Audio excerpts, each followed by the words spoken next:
Hey, what's up? I'm Nina and I'm really into frugal and simple living. And today I want to share with you 17 ways you can simplify your life. Number one, slow down. We're living in an incredibly fast paced world, and I find it to be of utmost importance to sometimes just take a step back and slow down. Number two, own less. Own only what adds value to your life, maybe a little more, and simply let go of the rest. Number three, declutter. Make it a little easy on yourself and let go of everything that's not needed in your life, that's not adding value, and that's not serving you whatsoever. Number four, limit your choices. It can actually be quite overwhelming if we're confronted with an abundance of choice, and that goes for food, clothing, educational programs. It goes for literally everything. So in your day-to-day life, try to limit your choices. Trust me, it will make things a lot easier. Think of a streamlined wardrobe. Think of a couple of options that you can have for breakfast. Think of a small selection of teas or coffees you enjoy. Just make it a little easier on yourself and limit your options. Number five, favor experiences over stuff. I found that I gain so much more from experiences than from acquiring things. I find experiences more memorable. I actually love talking about them, and other people seem to be much more excited and just enjoy experiences so much more than getting the newest gadget. Number six, spend time alone. I'm huge on spending time alone. I really enjoy reading or just making a cup of tea, and in my alone time I just do whatever I feel like doing, and I highly recommend it. Number seven, love your loved ones like there's no tomorrow.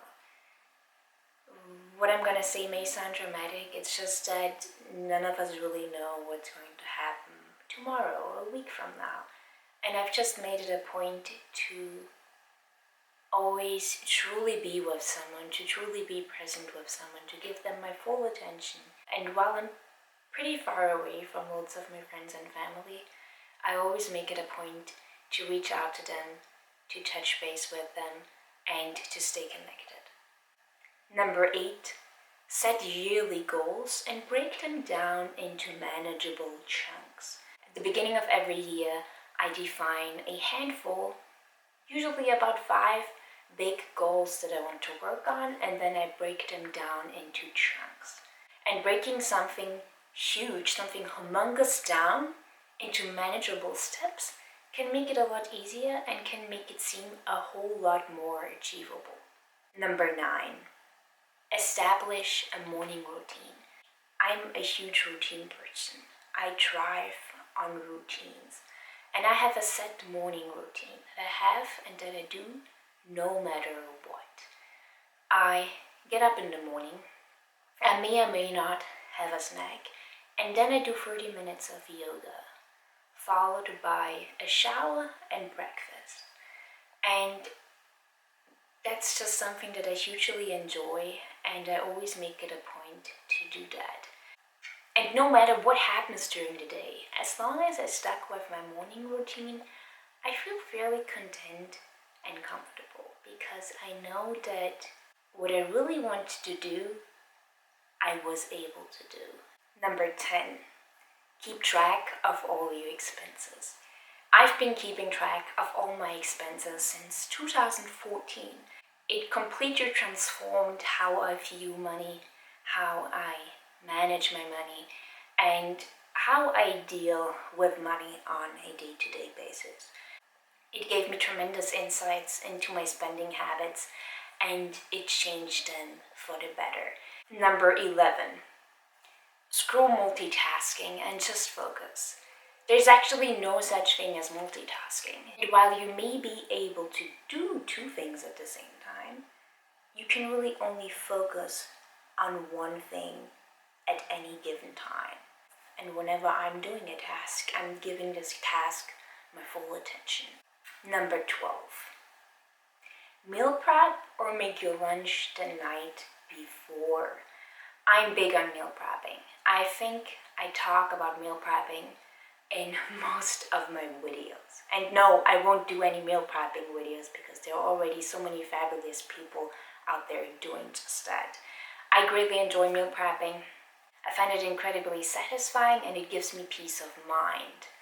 And whether you do it on a Sunday or on a Saturday for the whole week, or whether you do it 2 to 3 times a week, I find it really great to just prepare my meals in advance. That way I don't have to rush somewhere or order online to have food because it's already there and ready. And you don't even need to prepare the whole meal.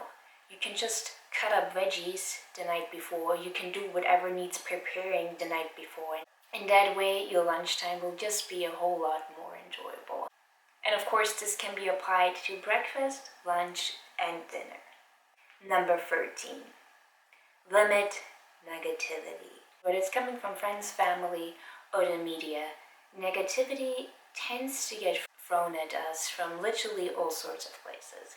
So I would simply be mindful about what sort of negativity you're letting in and what you can gently block out and let go from your life. Number 14. Carry healthy snacks with you. I'm vegan and I always make it a point to have an apple on me or a mandarin or a banana.